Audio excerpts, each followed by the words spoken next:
¿Alguna vez te han hecho creer que eres el problema, cuando en realidad todo era una mentira? Eso fue exactamente lo que me pasó durante 3 años. 3 años en los que creí que la familia de mi pareja me rechazaba, que no era suficiente para ellos, que debía esforzarme más para ganar su aprobación. 3 años viviendo con esa carga, hasta que su propia madre me llamó preguntando por qué había dejado de visitarlos. Ese día, mi mundo se derrumbó. Y lo que descubrí después fue mucho peor de lo que imaginaba. Esta es una historia ficticia basada en situaciones que muchas personas experimentan en México. Los nombres y detalles han sido modificados para proteger la privacidad. Todo comenzó cuando conocí a Mónica en un evento de la empresa donde trabajábamos. Yo era gerente de operaciones en una compañía de logística en Guadalajara y ella acababa de entrar como coordinadora de recursos humanos. Desde el primer momento hubo química entre nosotros. Era inteligente, segura de sí misma, con esa manera de hablar que te hacía sentir que eras la única persona en la habitación. Salimos durante 6 meses antes de hacerlo oficial. Fueron los meses más felices que recordaba en mucho tiempo. Cenas en taquerías del centro, paseos por Tlaquepaque, películas los domingos. Mónica era atenta, cariñosa, siempre preguntando por mi día, por mi familia. Mis papás la conocieron a los 4 meses y la adoraron desde el principio. Mi mamá hasta bromeaba diciendo que Mónica era la nuera que siempre había soñado. Pero cuando llegó el momento de conocer a su familia, las cosas empezaron a cambiar. La primera vez que fui a su casa, en una colonia tranquila cerca de la Plaza del Sol, todo pareció ir bien. Su mamá, la señora Leticia, me recibió con una sonrisa amable. Su papá, el señor Ernesto, era más serio pero cordial. Tenía 2 hermanos menores, uno en la universidad y otro en la preparatoria. La cena transcurrió sin problemas. Hablamos de trabajo, de la ciudad, de fútbol. Me fui esa noche pensando que había causado buena impresión, pero a la semana siguiente, Mónica llegó a mi departamento con el rostro tenso. «Tengo que hablar contigo sobre algo», dijo, sin siquiera quitarse los zapatos. «¿Qué pasó?», pregunté, sintiendo ya un nudo en el estómago. «Es mi familia. Hablé con mi mamá y...» «Bueno, no sabe cómo decirte esto, pero sienten que todavía no es el momento para que vayas tan seguido a la casa». «¿Por qué? ¿Hice algo mal?» «No, no es eso», respondió rápidamente tomando mi mano. «Es solo que... ya sabes cómo son las familias. Les cuesta trabajo aceptar gente nueva. Mi mamá dice que necesitan más tiempo para conocerte, pero a su ritmo. No quiere presiones». Sentí una punzada de rechazo, pero intenté ser comprensivo. «Está bien, entiendo. No hay problema. Podemos ir más despacio». Mónica me abrazó con fuerza.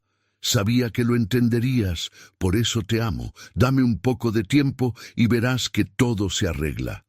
Pero el tiempo pasó y las cosas no se arreglaban.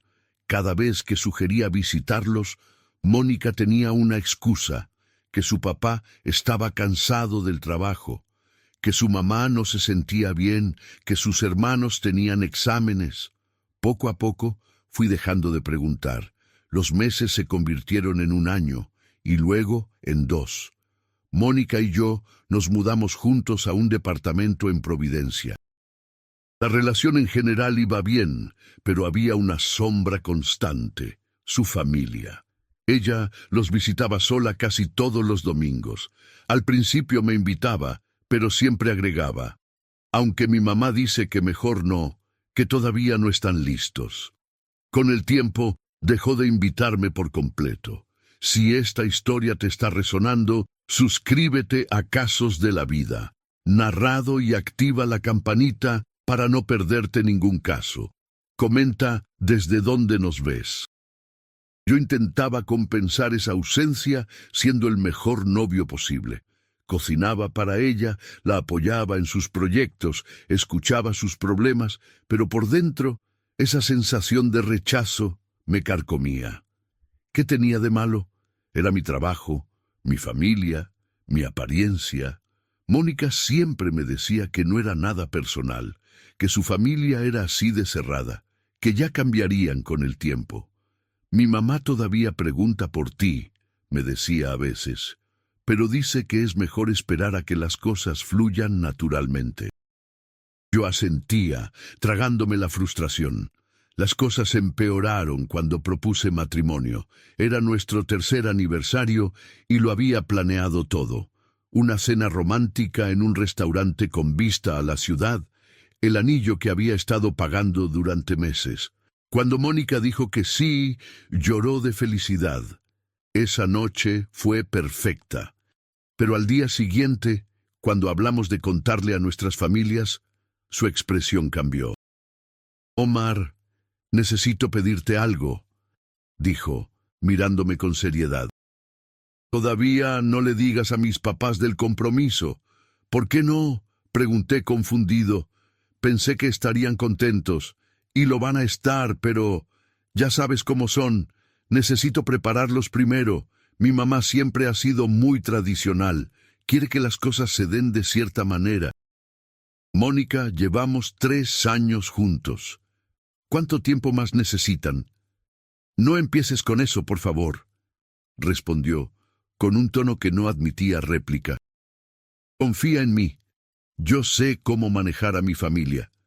Accedí, como siempre. Pero esa semana, cuando fui a comer con mis papás para darles la noticia, la felicidad de mi mamá contrastó dolorosamente con el silencio que rodeaba nuestro compromiso del otro lado. ¿Y cuándo vamos a conocer mejor a los papás de Mónica?, preguntó mi mamá. Deberíamos empezar a planear juntos la boda. Pronto, mamá, pronto.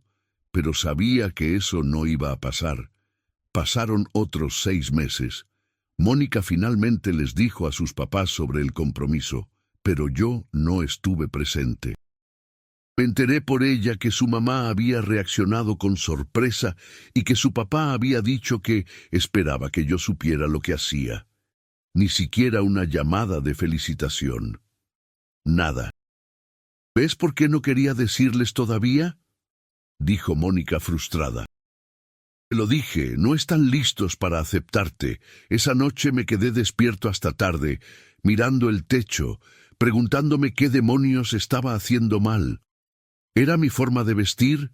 ¿Mi acento? ¿El hecho de que mi familia no tenía tanto dinero como la suya? Mónica trabajaba en una empresa grande, su familia tenía propiedades, yo ganaba bien, pero no éramos ricos. ¿Sería eso?, le pregunté a Mónica directamente. ¿Es por dinero? ¿Piensan que no soy suficiente para ti? No, Omar, no es eso, respondió, pero su mirada esquivó la mía. Es solo que son muy protectores conmigo. Tuvieron malas experiencias con las parejas de mi hermano mayor. Ahora son más cautelosos. No me convenció, pero ¿qué más podía hacer? Estaba enamorado de ella. Pensaba que con tiempo y paciencia todo se resolvería. Pero entonces llegó esa llamada que lo cambió todo. Era un sábado por la tarde. Mónica había ido al gimnasio y yo estaba en casa viendo un partido del Atlas cuando sonó mi celular. Un número que no tenía guardado, pero local de Guadalajara. ¿Bueno? ¿Omar? Habla Leticia, la mamá de Mónica. Me quedé helado. En 3 años y medio de relación, su mamá nunca me había llamado directamente. Señora Leticia, ¿cómo está? ¿Pasó algo? ¿Mónica está bien? Sí, ella está bien, respondió, pero su voz sonaba confundida. Te llamo porque tenía que preguntarte algo. Llevamos meses sin verte por la casa. Al principio pensé que estaban ocupados, pero ya pasó mucho tiempo. ¿Pasó algo entre ustedes? ¿Mónica y tú están bien? El mundo se detuvo. Escuché las palabras, pero mi cerebro no las procesaba. Perdón, fue lo único que pude decir. que hace meses que no vienes a comer con nosotros, repitió la señora Leticia. Antes venías casi todos los domingos. Ernesto y yo disfrutábamos mucho tus visitas. Los muchachos también preguntan por ti. Pero de repente dejaste de venir, y Mónica siempre dice que estás ocupado con el trabajo o con tu familia. Pero ya me preocupé. Hicimos algo que te molestara. Sentí que el piso se abría bajo mis pies. Señora, la voz se me quebró. Yo no he ido porque Mónica me dijo que ustedes no querían que fuera, que necesitaban tiempo, que no me aceptaban. Hubo un silencio largo del otro lado de la línea. ¿Qué? Su voz sonaba genuinamente sorprendida. Omar, eso no tiene ningún sentido. Nosotros siempre te hemos recibido con gusto. No entiendo por qué Mónica te diría algo así. Las manos me temblaban sosteniendo el teléfono. Señora, durante casi 3 años, Mónica me ha dicho que su familia no me acepta, que ustedes no querían que fuera a su casa, que era mejor mantener distancia. ¡Ay, Dios mío!, susurró la señora Leticia. Omar, eso es completamente falso. Nosotros nunca dijimos nada de eso. Al contrario, nos caíste muy bien desde el principio. Ernesto hasta le dijo a Mónica que le parecías un muchacho responsable y trabajador. No entiendo qué está pasando aquí. Sentí náuseas. La habitación daba vueltas. Yo tampoco, señora, yo tampoco. Hablamos unos minutos más. La señora Leticia estaba claramente perturbada, tratando de entender qué había sucedido. Me dijo que Mónica iba a su casa casi todos los domingos, pero siempre sola, diciendo que yo estaba ocupado o cansado, que ellos habían preguntado por mí varias veces, pero Mónica siempre tenía una excusa. Cuando colgué, me quedé sentado en el sillón, con la mirada perdida en la televisión donde el partido seguía, pero yo ya no veía nada. 3 años. 3 años de mentiras. ¿Por qué? ¿Para qué? Mónica llegó 1 hora después, radiante, con su maleta del gimnasio. «Hola, amor. ¿Ganó el Atlas?», preguntó acercándose para darme un beso. Me aparté. «Tu mamá me llamó». Vi cómo la sangre se le iba del rostro. «¿Qué? Tu mamá me llamó hace 1 hora preguntando por qué no voy más a su casa. Me dijo que ellos nunca me rechazaron, que siempre fui bienvenido, que no entienden por qué dejé de ir». Mónica abrió la boca, pero no salió ningún sonido. Sus ojos se movían rápidamente, buscando una salida. «Omar, ¿yo puedo explicar?» 3 años, Mónica. Mi voz salió más calmada de lo que esperaba, pero había hielo en cada palabra. 3 años me hiciste creer que tu familia no me aceptaba. 3 años me tragué el rechazo, pensando que era mi culpa, que no era suficiente. ¿Por qué? Lágrimas empezaron a rodar por sus mejillas. Yo no quería... Es complicado. Explícamelo entonces. Porque desde donde estoy sentado, lo único complicado es entender cómo la persona que dice amarme pudo mentirme así durante tanto tiempo. Se dejó caer en el sillón frente a mí, con las manos cubriéndose la cara. «No quería que convivieras mucho con mi familia», dijo finalmente, con voz quebrada. «¿Por qué? Porque mi familia me presiona. Siempre han tenido expectativas altísimas sobre mí, sobre con quién debería estar, cómo debería vivir mi vida. Si te llevaba seguido, iban a empezar a opinar sobre nuestra relación, a meter sus narices en todo. Ya lo hicieron con mi hermano y su novia. Los volvieron locos con sus comentarios y sus sugerencias. No quería eso para nosotros. Entonces inventaste que me rechazaban. Pensé que sería más fácil así», sollozó. «Si tú creías que ellos no te aceptaban, no insistirías en ir. Y yo podría mantener nuestra relación separada de mi familia. Era mi forma de proteger lo nuestro». Me quedé mirándola sin poder creer lo que escuchaba. «Proteger lo nuestro. Mónica, me hiciste sentir como basura durante 3 años. Me hiciste dudar de mí mismo. Me hiciste creer que no era suficiente. No fue mi intención, gritó levantándose del sillón. Solo quería tener algo que fuera solo mío, sin la opinión de mi mamá, sin los comentarios de mi papá. ¿Es tan difícil de entender? Lo que es difícil de entender es cómo pudiste lastimarme así y llamarlo amor. Se quedó callada, llorando. Yo me levanté y me fui al cuarto. Necesitaba espacio para pensar. Esa noche dormimos separados por primera vez desde que vivíamos juntos. Los días siguientes fueron un infierno. Mónica intentaba hablar conmigo, explicarse, disculparse. Pero cada vez que la miraba, veía a una extraña. ¿Quién era esta persona con la que había planeado casarme? ¿Qué más me había mentido? Llamé a la señora Leticia de nuevo y hablamos largo. Me contó que habían notado el distanciamiento, pero pensaron que era normal de las parejas jóvenes, que tenían su propio espacio. Nunca imaginaron que Mónica les estaba ocultando información a ambos lados. Omar, si quieres venir a hablar con nosotros, eres bienvenido, me dijo. Ernesto y yo queremos entender qué pasó aquí. Mónica es nuestra hija y la amamos, pero esto que hizo no está bien. Acepté ir ese domingo. Cuando le dije a Mónica que iría a hablar con sus papás, entró en pánico. No vayas, por favor. Esto es entre tú y yo. No, Mónica. Dejó de ser solo entre nosotros cuando usaste a tu familia como excusa para tus mentiras. Fui solo. La señora Leticia me recibió con un abrazo. El señor Ernesto con un apretón de manos firme.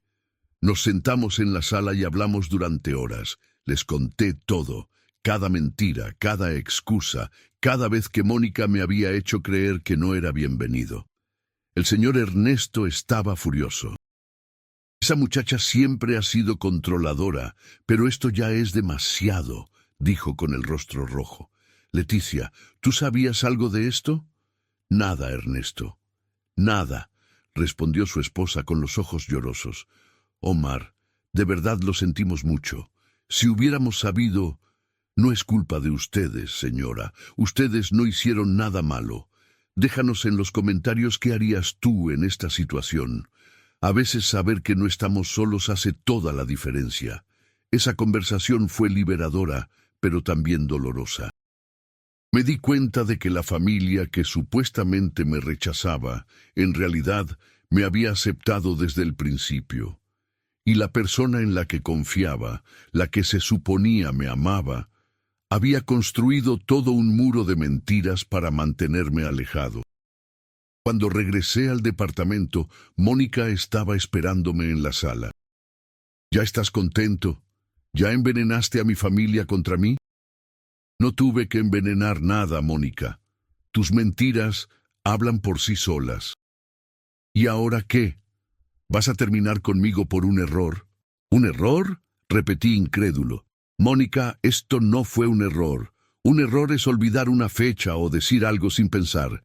Esto fue una manipulación calculada durante años. Tú sabías exactamente lo que hacías. Estaba tratando de proteger nuestra relación, insistió. No, estabas tratando de controlarla, de controlarme a mí, y no voy a vivir así. Esa noche empaqué mis cosas. Mónica lloró, me rogó, prometió cambiar, prometió ir a terapia, prometió todo lo que se le ocurrió. Pero algo dentro de mí se había roto. La confianza, una vez destruida de esa manera, no se repara con promesas. Me fui a quedar con mis papás por un tiempo. Mi mamá me abrazó sin hacer preguntas cuando llegué con mis maletas. Mi papá simplemente puso su mano en mi hombro. Cuando estés listo para hablar, aquí estamos. Les conté todo esa misma noche. Mi mamá lloró conmigo. Mi papá, siempre el más práctico, dijo, «Hijo, échale ganas. Esto duele ahora, pero hiciste lo correcto». Nadie merece vivir en una relación basada en mentiras. Las semanas siguientes fueron difíciles. Mónica me llamaba y me mandaba mensajes a diario. Alternaba entre disculpas desesperadas y reclamos furiosos. Decía que yo estaba exagerando, que todos cometemos errores, que estaba tirando a la basura 3 años y medio de relación por algo que podíamos resolver. Pero cada vez que pensaba en volver, recordaba esa llamada de su mamá. Recordaba las noches que había pasado sintiéndome rechazado, insuficiente, cuestionando mi valor. Recordaba la mentira sostenida durante 3 años y sabía que no podía regresar. Un día, su mamá me volvió a llamar. Omar, solo quería que supieras que hablamos con Mónica. Ernesto y yo estamos muy decepcionados de ella. Le dijimos que lo que hizo estuvo mal, muy mal. Ella dice que quiere recuperarte, pero nosotros le dijimos que respete tu decisión, sea cual sea. Gracias, señora Leticia. De verdad aprecio que me llame. Tú siempre vas a ser bienvenido en esta casa, Omar, con Mónica o sin ella. Eres un buen hombre y mereces a alguien que te valore sin juegos ni mentiras. Esas palabras me dieron más consuelo del que esperaba. Pasó un mes más. Finalmente bloqueé el número de Mónica. No por rencor, sino por necesidad.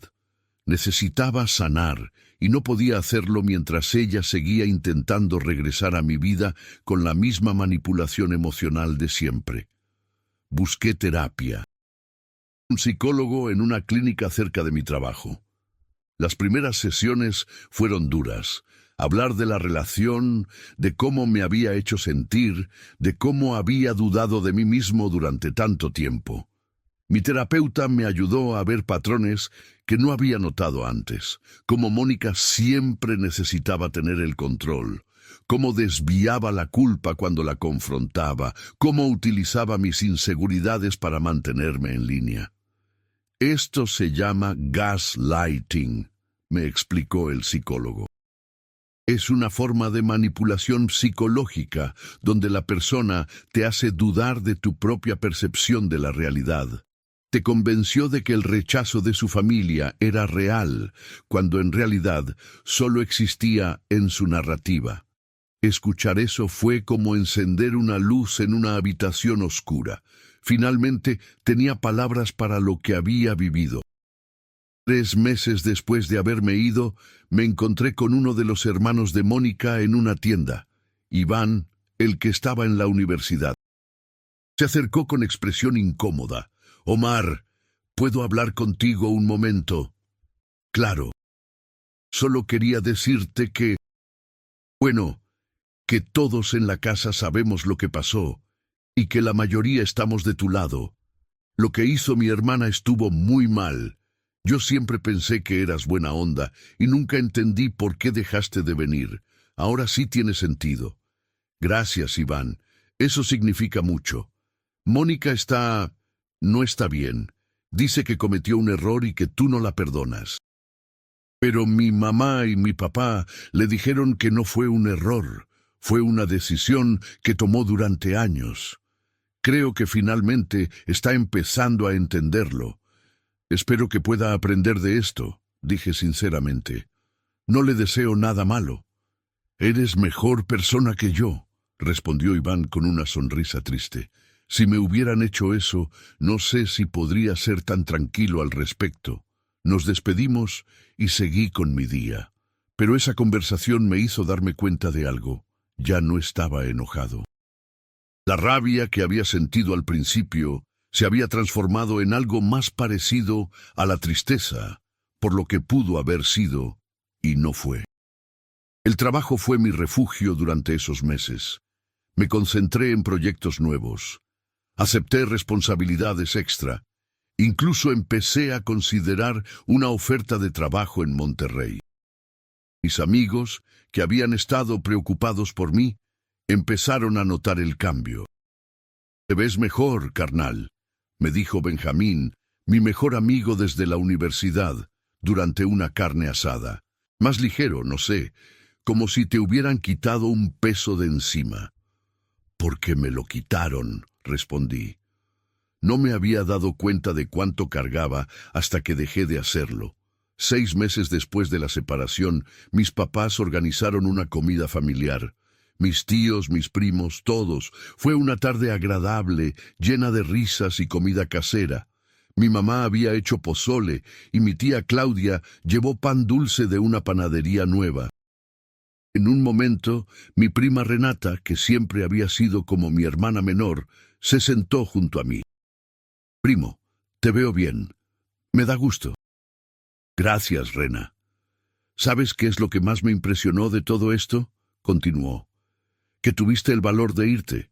Mucha gente se hubiera quedado tratando de arreglar algo que estaba roto desde el principio. Pero tú te pusiste primero. Eso es difícil de hacer». Sus palabras me tocaron profundo, porque tenía razón. Había sido difícil. Había habido noches donde dudé de mi decisión, donde pensé que tal vez estaba siendo muy duro, que tal vez debía darle otra oportunidad. Pero en el fondo sabía que había hecho lo correcto. Un año después de la ruptura, la señora Leticia me invitó a comer a su casa. Era el cumpleaños del señor Ernesto y querían que fuera. Me sorprendió la invitación, pero acepté. Mónica ya no vivía con ellos. Se había mudado sola a un departamento en Zapopan. La comida fue agradable. Estaban los hermanos de Mónica, algunos tíos, amigos de la familia. Me trataron con el cariño de siempre, como si fuera parte de la familia, aunque ya no estuviera con su hija y hermana. Al final, la señora Leticia me llevó aparte. «Omar, quiero que sepas que Mónica está en terapia, está trabajando en sus problemas de control. No te digo esto para que regreses con ella, ni nada por el estilo. Solo quiero que sepas que tu decisión de irte la obligó a mirarse al espejo. Y creo que eso era algo que necesitaba hacer desde hace tiempo. Me alegra que esté buscando ayuda, señora. Tú también mereces ser feliz, mijo. No te cierres al amor por lo que pasó. Hay buenas mujeres ahí afuera que te van a valorar como mereces». Le agradecí sus palabras con un abrazo. La vida siguió su curso. Acepté la oferta de trabajo en Monterrey. Fue un cambio grande pero necesario. Nuevo trabajo, nueva ciudad, nueva oportunidad de empezar de cero. Mis papás estaban tristes de que me fuera, pero entendían que era parte de mi proceso de sanación. En Monterrey conocí gente nueva. Hice amigos en el trabajo. Exploré la ciudad. Me uní a un equipo de fútbol amateur. Y sí, empecé a salir de nuevo, aunque sin prisa. Había aprendido que estar solo no era tan terrible como pensaba. De hecho, era necesario. Necesitaba reconectarme conmigo mismo, con lo que quería, con lo que merecía. 2 años después de todo aquello, estaba en una cafetería del barrio antiguo cuando recibí un mensaje de un número que no tenía guardado. Era Mónica. «Omar, sé que no tengo derecho a escribirte después de tanto tiempo. Solo quiero que sepas que finalmente entiendo el daño que te hice. La terapia me ha ayudado a ver muchas cosas sobre mí que no quería ver. Manipularte de esa manera fue cruel, y no hay excusa para eso. No te pido que me perdones ni que respondas. Solo necesitaba que supieras que lo siento de verdad, y que me alegra saber, por mi mamá, que estás bien y que construiste una vida nueva. Te lo merecías. Espero que seas muy feliz». Leí el mensaje varias veces. Sentí una mezcla de emociones. Tristeza por lo que fuimos, alivio de que esa etapa había quedado atrás, y algo parecido al cierre. No respondí de inmediato. Me tomé unos días para pensar. Finalmente, escribí una respuesta corta. «Mónica, acepto tus disculpas. Me alegra que estés trabajando en ti misma. Te deseo lo mejor. Omar». Y con eso, cerré ese capítulo definitivamente. Hoy, sentado en mi departamento en Monterrey, con vista a la sierra, puedo decir que aquella llamada de la señora Leticia fue el momento que cambió mi vida. Fue doloroso, devastador incluso, pero también fue liberador. me salvó de desperdiciar más años en una relación construida sobre mentiras. Aprendí que el amor verdadero no requiere manipulación. No requiere juegos mentales ni mentiras piadosas. El amor verdadero es transparente, es honesto, incluso cuando es incómodo. Y aprendí que a veces la persona que dice amarte puede ser la que más daño te hace, no por odio, sino por sus propios miedos y necesidad de control. También aprendí que está bien poner límites, está bien irte, está bien decir, esto no es lo que merezco. Durante años cargué con el peso de un rechazo que nunca existió, y cuando me liberé de esa carga, pude finalmente respirar.